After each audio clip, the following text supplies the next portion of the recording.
Hi, this is Logan Garibay, and today I want to talk about when your campaign ends suddenly for a reason you didn't expect. When your Dungeons & Dragons 5th edition campaign ends suddenly for a reason you never expected, okay? So one, I'm an active DM. I dungeon master as much as possible, and I feel really powerfully, this is really important. There are a lot of Dungeons & Dragons commentators out there who are not running games, not playing in games. Be very, very careful about those people, right? About listening to them, right? So I just want you to be aware. I make sure I'm in the game, right? I'm running it and I'm playing it, and I'm not just talking about it, right? Like it's like you got to be careful, right? And because everybody's got an excuse, and it is hard. It is hard to run Dungeons & Dragons. But if you're gonna have the audacity to try to teach people how to have commentary and say you should do it this way, you darn well better be doing it, right? Like, and I will admit, I listened to one commentator who is clearly not running a game, right? I think I might be listening to him as, I don't know why I'm listening, but generally I think this is really important, right? So I have an active game. We play every single week. We play every single Sunday, 2-hour game, 1 to 3 p.m., except for the last Sunday of the week, okay? And so basically, when COVID really hit, right, we had a completely virtual game, right? And so basically, that crashed out when two of the players one of the players decided twice, right, that they were going to make the PCs their enemy, right? And I do everything I can to manage this problem, and you might have seen this in your games too. But when you get a player who says, I don't want to fight the non-player characters, I want to fight the player characters, you got to handle that, right? So I killed the player's character once for doing it, right? He essentially called the guards on the PC group, and like immediately, swiftly, I just nixed him, and then I brought him back into the game. I was like, hey, because he called me and he's like, hey, I'd like to play, right? And I'm like, I'm gonna give you one more shot here. If you ever make even a single PC your enemy, you're done. You're out. Period. He did it again. He was out, right? But he had brought a friend into the game, and so we only had 4 people playing virtually. Half the team's out, right? So we just we shut it down for a month, and then we spun it back up a month later, and we were at a physical table game. Now, the physical table game only has 2 players and 1 DM, right? And the reason for that is so we can literally physically space ourselves apart, right? Keep 6 feet distance, and I'm very blessed to have enough space, and we're able to do that, right? And 2 of the people are in the same household, right? So we brought the player number down, made sure we could space everything out and keep it safe, right? So we're rolling this way, right? And recently, I took characters from 4th to 10th in that game, and I was shocked that the campaign recently ended, all right? And the reason why is I usually run a 3, 5, 7 game, right? Every single campaign is 3, 5, or 7 sessions. Then I break it down and I build it up again with new world, new players, new adventures, new player characters, right? And also I do a disinvite and an invite, right? So I would break these games up so that I could tear them down and reset them up. And if I liked the way the players were rolling, they got invited to the next 3, 5, 7 session, right? Well, this one was so tight, right, that I was like, this is the only time I've ever been able to do this. I'm going to take these people from 4th to 20th, right?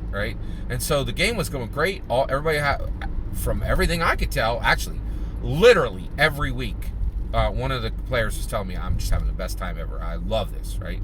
Well, recently, there was, we ended the game, and there was talk about what are we doing next? Where are we going? What's happening next, right?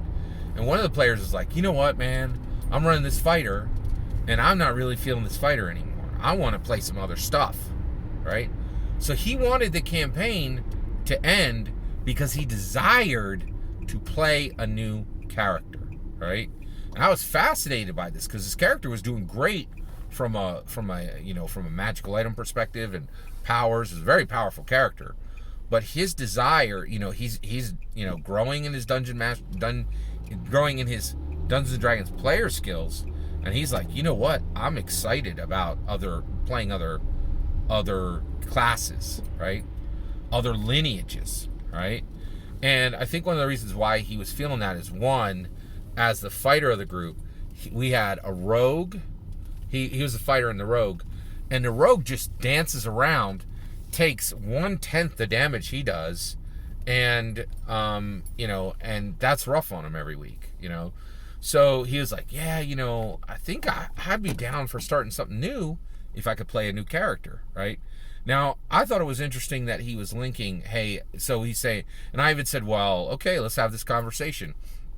First of all, let's break it all the way back. Does anybody want a Dungeon Master, right? So, because I love the Dungeon Master seat, but I don't want to take it if another player wants it, right? And I was like, maybe this guy's maybe one of my players is ready to graduate, right? And I'm willing to do that. And both players were like, no. And I was like, okay, but you do want to continue to play we want to continue to keep this slot and keep this tabletop role-playing game. And the one guy was like, yeah, I'll run anything. Whatever you want to bring to the table is great. And I'm like, I know that's not right. And he goes, no, I'm very open. I'm like, okay, so non-D&D 5e? And he goes, oh, no, I want a D&D 5e. And I'm like, so you're locking system and genre. And he's like, yeah. And I was like, that's what I meant when I knew you weren't serious when you said you would play anything, right? So he's like, so they were both saying, we want you as the DM, we want D&D 5e to stay, and we want the fantasy genre to stay, right?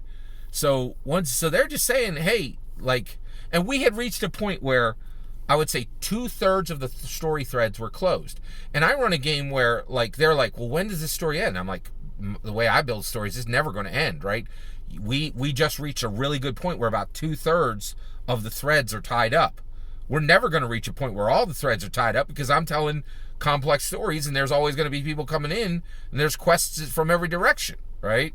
And they're like, whoa, and they're like, but we would like to kick off a new campaign and we get to have new player characters. It shocked me, right? And so just be ready, and the reason this happened, and this is the lesson I want you to learn, Dungeons and Dragons' ability to let people play different lineages, different classes. Nobody cares about backgrounds.